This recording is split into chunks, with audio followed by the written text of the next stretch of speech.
Hey fellow Waywards, it's been a little while since I put out a video, so I wanted to share with you what's going on, currently what I've been doing to work towards where God wants us to be. Um, and so I'll get into it. First of all, I wanted to show you though that although there is quite a bit of cloud cover today, it has been, in the last 3 days, has been up to 82, then 86. Today it's supposed to hit 85 again today. So sorry for those of you still stuck in Indiana. I know with me laughing and smiling, it's not obviously that convincing that I'm, feel sorry for you, but I gotta say, I'm doing a lot better than if I was down there, or sorry, up there. So I still haven't found, a place here in Texas yet. Still living out of my truck, but I have been slowly transforming our truck into a mushroom garden, because obviously I had told you that I was doing that.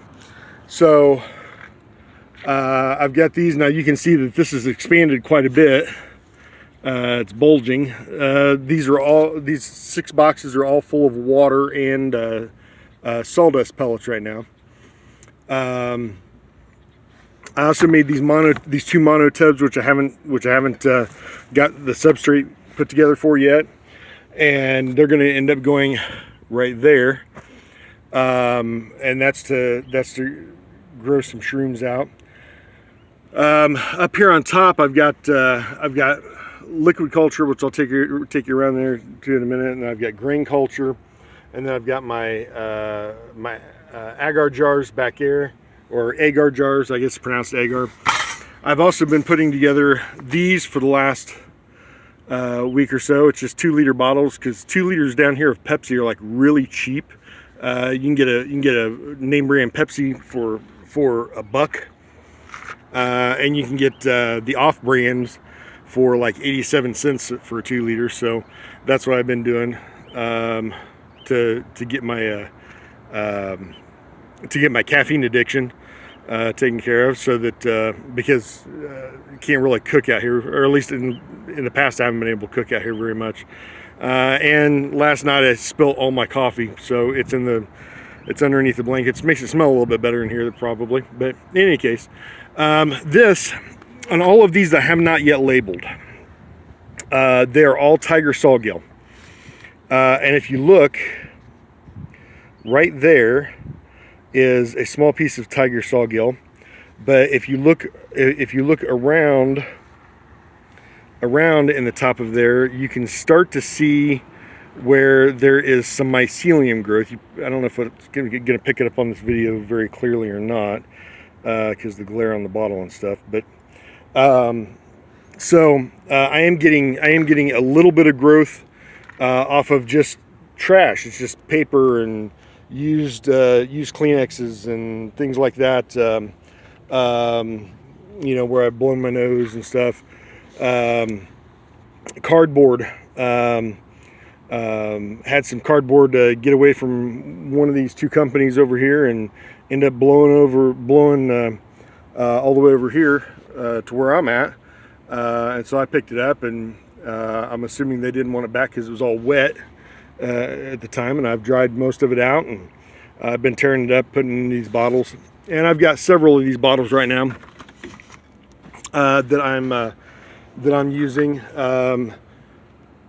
And so those are going to be for more immediate use. These totes are going to take quite a while to colonize and to end up fruiting out. It'll take a long time for them to fruit out, but once they do, they'll produce for a long period of time. But it's going to take them quite a while to do that. I made the liquid cultures up there so that because I ordered some spawn syringes offline, and I got those, but they're fairly expensive. paying other people to do the work is not cheap. So I took that, and I took some dried mushrooms, and I'm working on some stuff with those. I'll show you in a second. But I'm going from the liquid culture to the grain spawn, because the grain spawn I'll be able to break up into these large boxes, and it creates a lot of inoculation points. Once those are ready, I'll break those up into these boxes, creates a lot of inoculation points, and it helps the mycelium to override any bacterial growth or any molds or anything like that, and allows it to colonize much more quickly. So back here at the back, I've got a few bottles back here growing, and eventually I'm going to take some of this material I've collected up here that I was going to use for my beehive and stuff, but you can see where like one of the small thin boards is warping and stuff, so I'm going to cut that and put it back here and wall this off right here, and use that side as a shelf where I can stand my 2-liter bottles up back here in the back window. And I'll probably put some sort of a covering against that window so that it gets indirect light. You don't want it to have direct sunlight because they are phototropic but not photosynthetic. So mushrooms, that is. So in any case, this one, the straw that you see in here was originally given to me by it was the original blue oyster that I got from Tried Carter, and it never jumped off. It never. There could have been a lot of different things I did to kill it. You know what I mean? But once I realized after a few weeks that it was not going to jump off and colonize, I went ahead and just incorporated it into one of these bottles, and what appears right there, that I'm getting some mycelial growth. Now my question is, it's just a tiny bit right now, but it's only been a few days. So my question at this point is, which mycelium is this? Is this what I inoculated it with from the spore syringes, or is this the original oyster blue? I don't know. And then I've got one back here that was done entirely of sawdust, which this sawdust happened to be the cedar sawdust, and so it has oils to overcome and things like that. And I'm not seeing any actual mycelial growth out of this yet, but it may take a little while for it to take a hold of it because of the oils that are in it and things like that in wood. Then I've got this bag of just cardboard. Now originally this was a tiger sawgill that I did, but I just took a little bit of the mycelium, from the tiger sawgill, put it down in a piece of cardboard, and that's what I originally inoculated this with, and it didn't look like it had survived, so I added more cardboard to it, and I re-inoculated it, but I didn't immediately write that one down, and now I have no idea what I inoculated it with. So I'm gonna have to, like the rest of those you saw writing on these, you know what I mean, where I put when and what it is and where I got it and all that stuff. But this one, I'm gonna have to let this one sit and actually fruit out before I can figure out what it is that I inoculated it with. So I've got those. I'm also working on 2 spore prints, which are not doing as well as I had hoped. This is a portabella, and I am getting some spore off of it. It's just not thick like it should be. So, or at least not like I expected it to be. But I'm not inside and being able to do everything in a lab either. So, excuse me. So this one I have not yet checked. So I'm going to set this camera down for just a second. and open this up. And yeah, well, this didn't work. This one didn't work. This one I'm gonna have to get rid of. It's not doing well at all. I did not get a spore print off of it. These are from mushrooms I bought at the grocery store. You can get spore prints off of these, but it's just been so hot here. So that one's gonna be trash. Because that one actually stinks. This portobello up here does not, and so I'm going to let it continue to go for a little bit. Okay, so let's see these jars back here.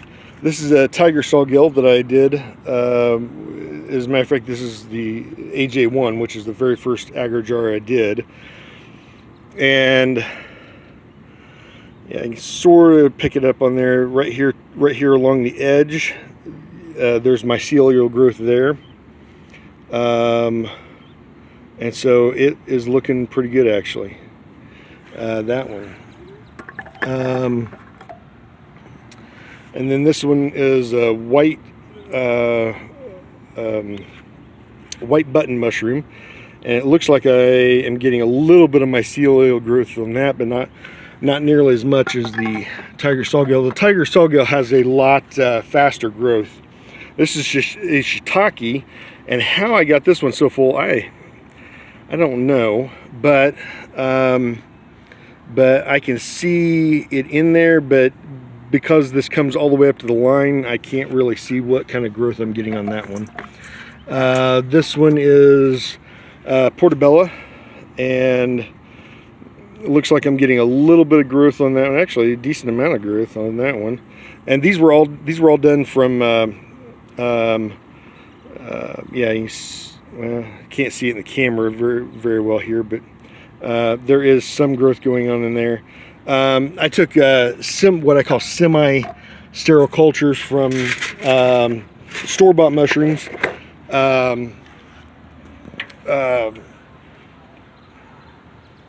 And I inoculated those jars with them over there. Now these were all done with liquid, liquid. This is a lion's mane. These were inoculated the following day afterwards, and I'm not seeing anything on that one. Here, let's see if I can just kind of get in here and look around a little bit. Oh, look. Yep, I got some mycelial growth on that one. So that's good. Let's see. This one, yep, I got some mycelial growth on this one. You can see that one actually pretty good. This has probably got the most mycelial growth out of any of it, and it's a king oyster, is what that one is. Let's see. Yep, I got some mycelial growth on that one. But just a little bit around the edge, it looks like, whoa. I take that back. This is the most I've seen out of any of them. Holy cow, look at all that. That's a bunch. It's like almost covered the entire top. And this was this is the black morel. Right on. That'd be awesome. So I've got those. I'm not going to go through all of them on this video, but I've got those. And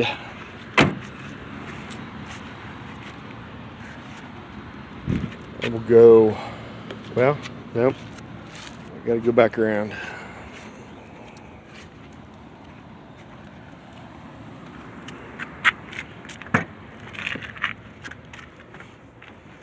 Well, let's see what I got. Let's see what I got going on in here.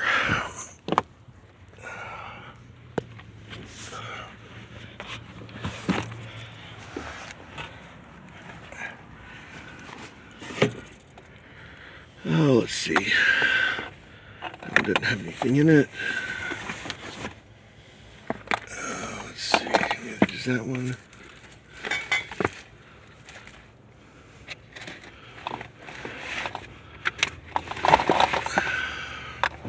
Probably more towards this end. Yeah, this has got some in. Now, all the white that you see there is not mycelial growth. That is gypsum that I added for nutrients to it. But right here at my thumb, you see the fuzzy. It's not opaque like this, and almost like a mud. It's a real fuzzy hair-like structure right there.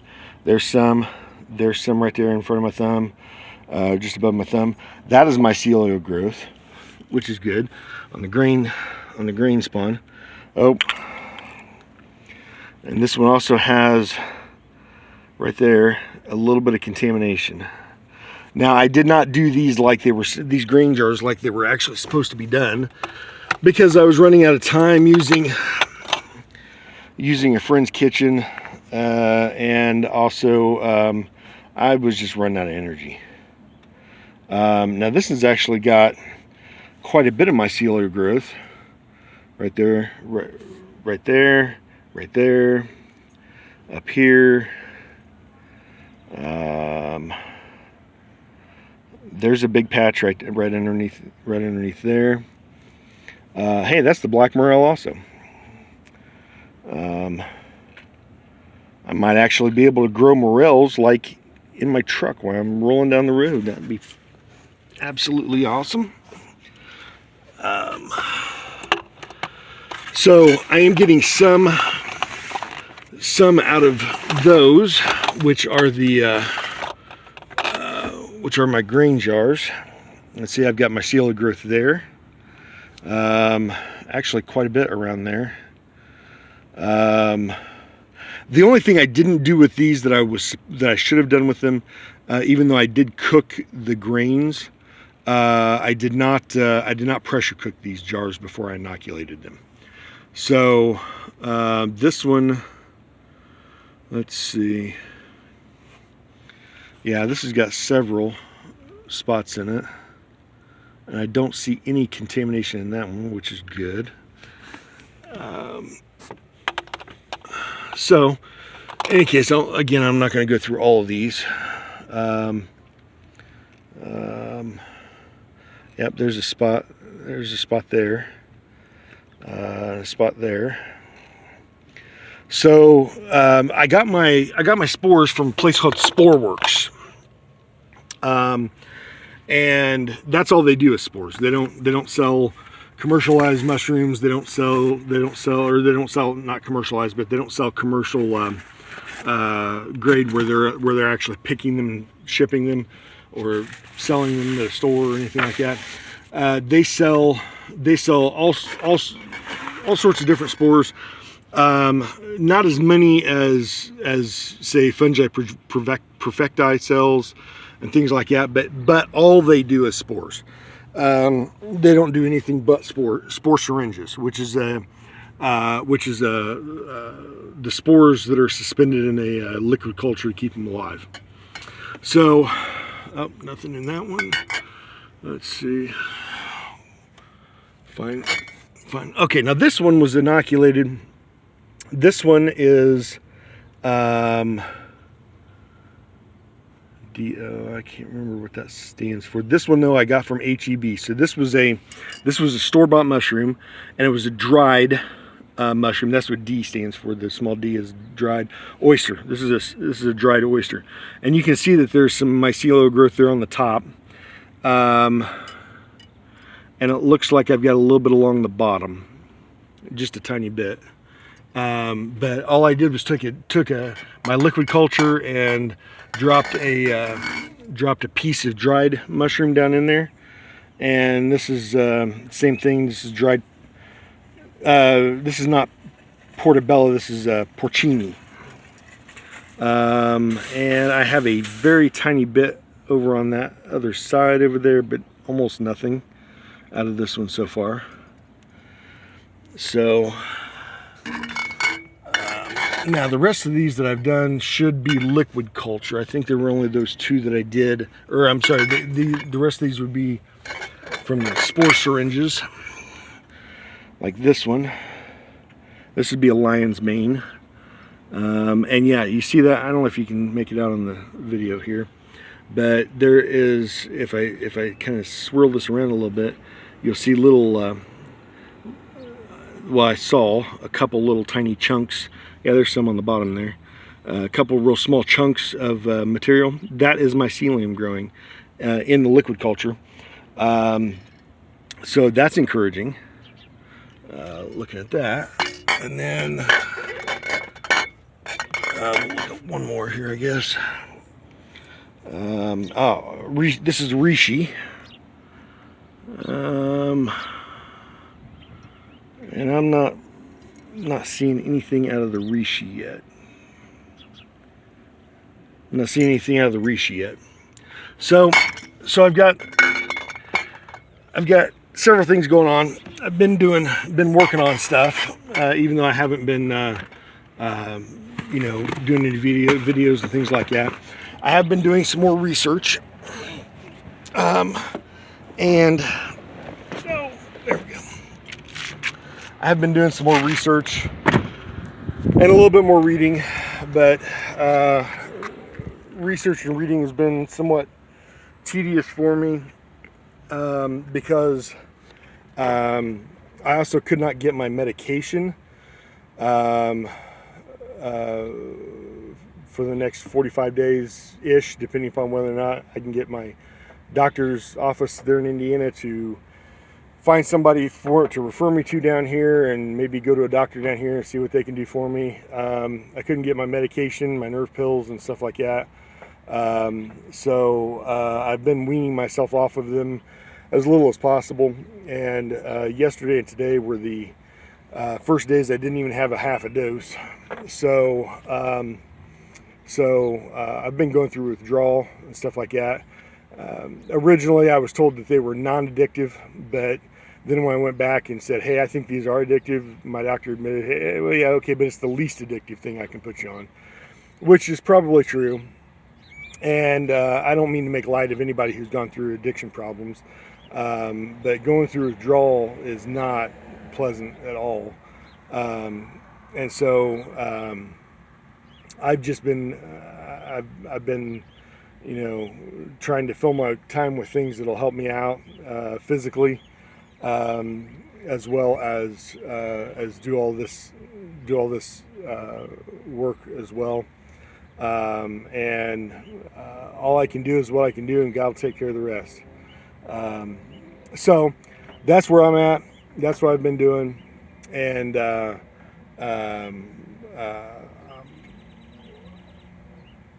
yep, had some thoughts and they're gone. So in any case, I will talk to y'all later. You guys be well, live free, and figure out what you're going to do today.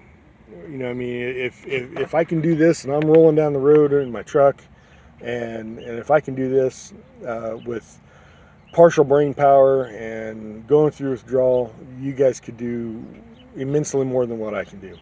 So figure out where it is Jesus wants you to be and go for it.